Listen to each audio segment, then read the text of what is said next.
The gig economy has never exactly been flawless, but some recent trends are throwing off a delicate balancing act between workers and customers that might accidentally be exposing some much deeper underlying problems. On the surface, our unemployment rate looks really good right now. Sure, it has trended up slightly in the wake of a long string of mass layoffs, but by zooming out, we can see it is still hovering around all-time lows. Sounds great, right? Well, it's no secret anymore that jobs data has had some reliability problems in recent years, and one of the biggest blind spots is people moving into the gig economy instead of becoming formally unemployed. For a lot of people who have lost their jobs, it's quicker and often easier to register as an Uber driver than it is to register as unemployed, and you only really need to look at the numbers to see this is happening. According to the Bureau of Labor Statistics, over the last 5 years, the total number of people classified as unemployed has fallen by about 3 million, which sounds good, but over that same time frame, the number of active Uber drivers has increased by roughly 3 million people, according to company financials. Now, to play devil's advocate, even if these jobs aren't the best, having readily available and highly flexible work with low barriers to entry could actually be a good thing when the alternative is people going straight onto unemployment, and we will get to that. But the problem right now for the workers entering the gig economy is that there is a rapidly growing roster of drivers looking to chauffeur around a $50 burrito and a shrinking pool of customers that are still willing to pay for it. Now, under a landmark deal, drivers can unionize and negotiate pay. What are you making on this trip? Like $10. And they unilaterally drop prices, and they unilaterally decide that drivers are going to make even less of the fare than they were before. I've been going full throttle. I put more hours and make less. Tesla's first robo-taxis are officially on the road and is already partnering with Uber. A lot of the data surrounding gig work and even just regular employment is disjointed, vague, and often downright counterintuitive. Even something as simple as what it means to be employed is probably going to be different for you than it is to the statisticians putting all of these numbers together. On top of that, when you think of gig work, you are probably thinking about people delivering food or driving people around in their fake taxis. But depending on which organization is collecting the data, it can also extend to renting out Airbnb properties or even people like little old me here running a YouTube channel. When a metric becomes a goal, it's no longer a useful measure, because the groups involved will try to influence it in a way that benefits them. The gig platform companies want to report that they have lots of people working for them to show how important they are to their stakeholders. The media wants big changes in job numbers one way or another to make for good headlines, and politicians want to ignore the industry altogether so that they can keep on pretending the job market is great.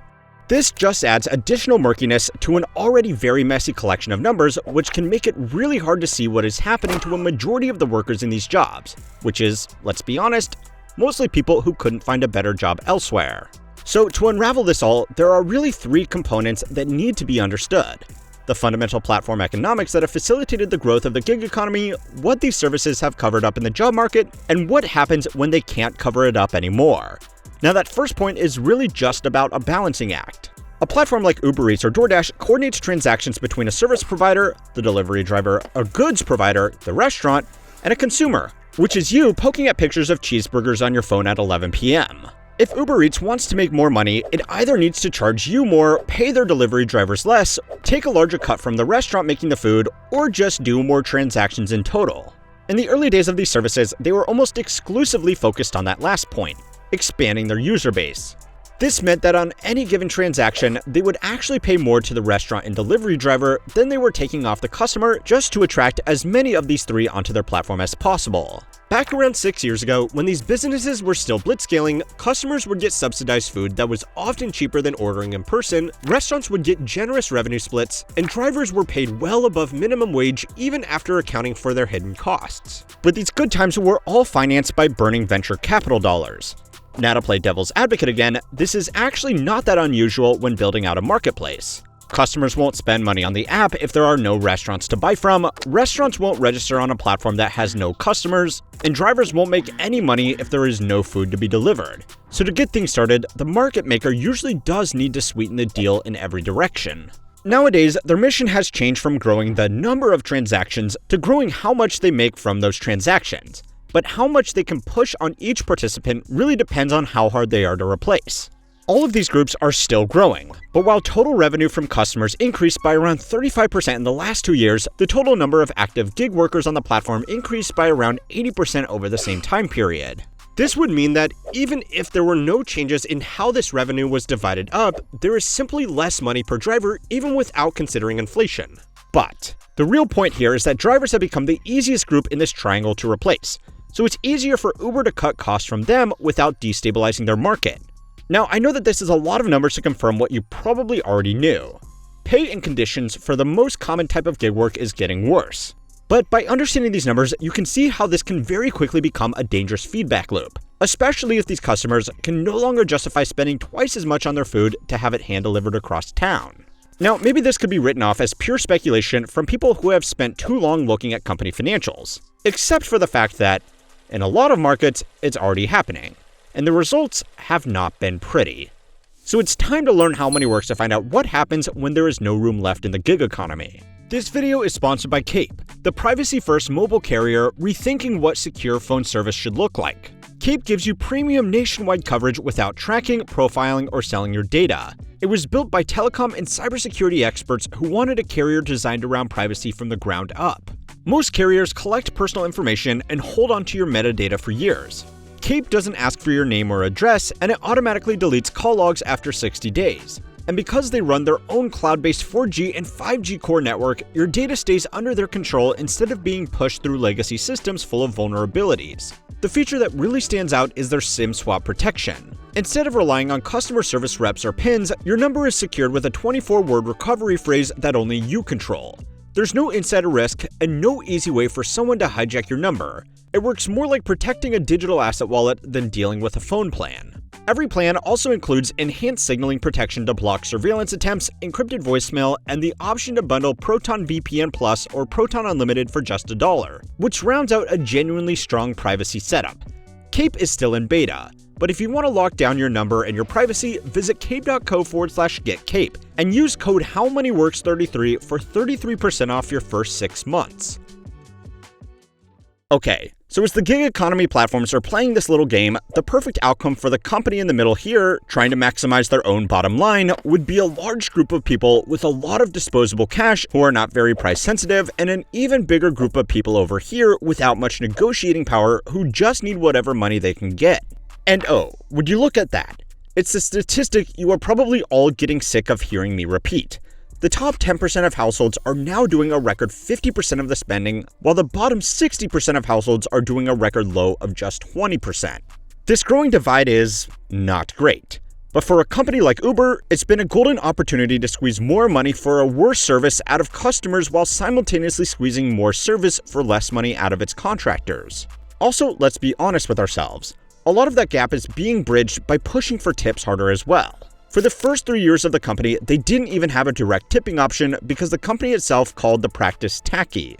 Today, it's the expectation, and it's pushed very hard. First-hand reports from drivers and restaurants have backed up what the big picture numbers are suggesting.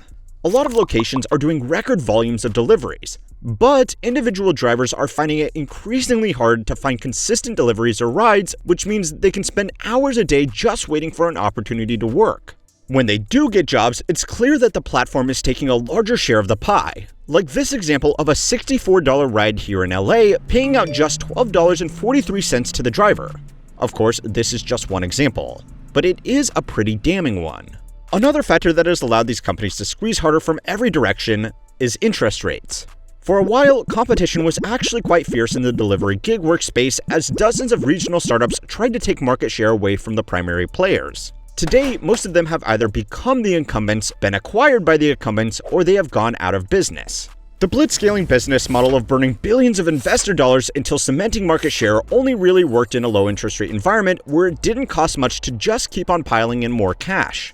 If a competitor wanted to enter the market today to offer a better service or pay gig workers more competitively, they would not only need to cover their operating costs while taking market share, they would also need to cover interest payments that would be 3 times higher than they were back when a lot of today's incumbents were doing the same thing. Now, where this could get really bad is what could happen if job losses continue. If even more people are forced into the gig economy, that would mean that even more people would end up competing for the same gigs, and that's without even considering that if people lose their regular jobs and end up delivering for Uber Eats, they won't have as much money to spend on Uber Eats. Now, this process alone is actually not that unusual. It's basically how every demand-side economic downturn ever happens. Businesses lay off people, so households spend less money, so revenue falls, so businesses lay people off. If anything, it could almost be argued that gig work like this offers an additional layer of protection to people who lose their jobs, which is kind of what is happening right now. The problem is that if this becomes widespread enough, it can cover up the problem for a lot longer than it would otherwise take to realize something might be going wrong. And if things do go very wrong, the gig economy offers far less friction for this loop to spin. Typically, businesses need to fill out a lot of paperwork to lay people off. It makes them look bad to investors, and they will also need to rework internal processes to operate with fewer staff. Yeah, sure, they still do it, but it's not an instantaneous or painless process. This means we at least have time to see something going wrong before it's a full-blown crisis. For gig workers, all of this can happen instantaneously and automatically through the algorithms. If the apps are getting fewer orders, drivers get fewer jobs and less surge pricing. The automated nature of their employment throws a bottle of baby oil into the mix anytime the economy loses its footing. Uber, Lyft, DoorDash, and companies like it are now collectively some of the largest employers in America. And if Uber drivers were counted as actual employees, it would individually be the largest employer in the world, easily beating out the largest defense departments and more traditional employers like Walmart.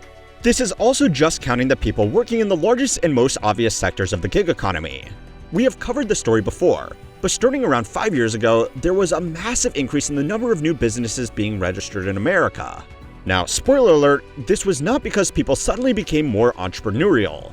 It was mostly because people had lost their regular employment and were registering a company to do gig work.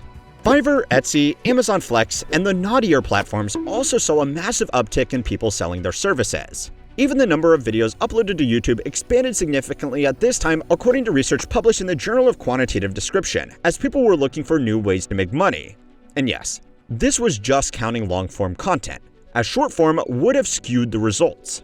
The challenges faced by individuals working at the mercy of the gig economy are now well understood and well documented. But what we may soon figure out is that even for the people who never individually have to experience those conditions, they could still become a big problem for all of us. In fact, it's kind of already happened. China's gig economy might represent a glimpse into our own future, and that future is bleak. As a result of various factors, like headwinds from the real estate and financial industries, as well as a glut in recent graduates, the youth unemployment rate in China got so bad that the government simply stopped posting that data. Yeah. 2 years ago, when they did this, we were actually in a position to judge them for it. But anyway, these young workers, with few other options, have flooded into the gig economy, completely oversupplying the system with drivers. Today, according to estimates from The Economist, compiled from available company financials, there are 200 million gig workers in China, representing as much as 40% of their total urban workforce. This massive number is even scarier when you realize that just 15 years ago, these platforms didn't really exist at all. This has become a real problem in the last 3 years in particular, as already frugal Chinese households are cutting back on service spending due to faltering economic conditions. The end result is that gig workers have reported spending 10 hours a day waiting to earn as much money as what would have taken them just 3 hours in the past. Large groups of brightly colored riders waiting outside shopping malls have become a very visible sign of bigger issues impacting average people in an economy that, by the headline numbers, still looks like it's doing very well. Even workers who are active for 10 hours a day, 7 days a week, are still not earning enough to afford a dignified lifestyle in the country's major urban centers where most of this work is available. In some cases, competition for work has become so fierce that groups from opposing apps have gotten into altercations with one another on the street, and that is clearly not a sign of things going well. Now, we are still a little ways behind a similar situation in most Western countries, but there are not major structural differences that mean we couldn't. The point is that this should be a scary story with a lot of things that sound very familiar, which is not great. But it gets worse. So far, all of this has been ignoring the big push to automate gig work as quickly as possible. Drivers replaced by robotaxis, delivery drivers replaced with little fridges on wheels, and Etsy creatives replaced with an avalanche of AI-generated slop. Unfortunately, as this technology progresses, there is really no way it ends well for the most vulnerable workers depending on these kinds of gigs to pay their bills. If the AI bubble collapses, then it's going to take a lot of the economy down with it, and the first thing that people are going to sacrifice are expensive Uber Eats orders. If the AI bubble doesn't collapse, it will most likely be because the technology gets to a point where it is completely able to replace workers in labor-heavy industries, like food delivery. No matter which way this all goes, it's probably not going to end well for people who are already not doing well. Now, I will actually be making an entire video next week about this dismal endgame, so make sure to subscribe for that. But shameless plug aside, the point is that these platforms know the best way to get the most out of this game is to remove this piece entirely and just hope it doesn't take this one out with it. It's a dangerous gambit that might not pay off, but even if it doesn't, it won't really matter. Go and watch this video next to find out why the stock market is still booming even in a terrible economy to find out how. And don't forget to like and subscribe to keep on learning how money works.